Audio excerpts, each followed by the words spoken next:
Hey good people, so lately I've been responding to a number of ideas in a book called We Can Do Better by Professor David Goldbloom. I was actually invited to review an advanced reading copy of the book before it was published on May 4th. If you want to watch that review, I'll have it linked in the end screen of this video. Today though, per the title, I wanted to draw attention to a number of things the Canadian Liberal government has done for sufferers of mental illness since the pandemic.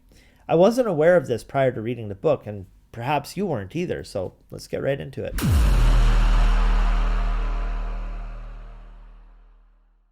Alright peeps, so for the record, I should just say that I'm not endorsing Justin Trudeau's government. I don't particularly like the guy personally, although I think our values certainly align far more than they do with the Conservative Party out here. Listen, there's always room for criticism towards this administration's response to the virus. It's been absolutely atrocious in certain respects, especially concerning the vaccine. But I can say that had Andrew Scheer won the last election, his response to the pandemic would have been a bloody shit show with his Republican-styled anti-science. It would have been every man for himself, don't come to us for a handout, pull yourself up by the bootstraps, and anti-mask, anti-vax heaven with super-spreader libertarianism run amok. Oh, and guess what? We still would have run deficits. So yeah, I ain't crazy about Trudeau, but you know what? Things could be a lot worse too. Anyway, here's what Canada did do for mental illness. Professor Goldbloom writes, at the beginning of May 2020, Prime Minister Justin Trudeau announced a virtual healthcare tool for all Canadians and a commitment of $240 million to support it. A national online portal, Wellness Together Canada, was quickly created. It offers free of charge wellness self-assessment and tracking, self-guided resources and apps, group coaching, and a community of support and counseling by text or phone. It includes immediate linkage over text to crisis resources for youths, adults, and frontline workers. And it represents a coming together of government, community agencies, and the private sector in common cause to respond to an unprecedented national emergency.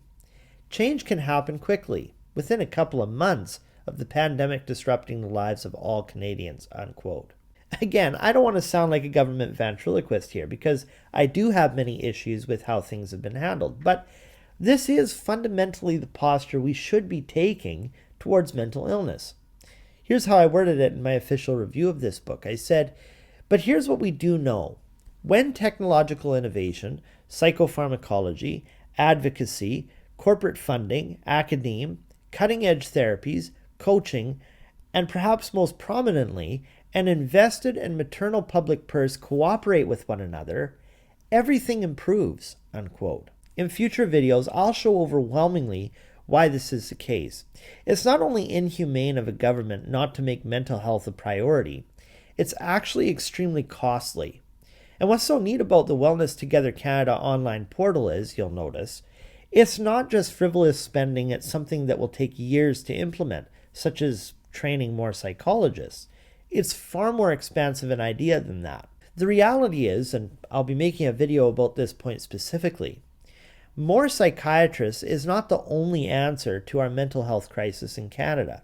All those things that mentioned there, self-assessment, tracking, apps, group coaching, counseling by text or phone, etc., etc. These can work miracles for people.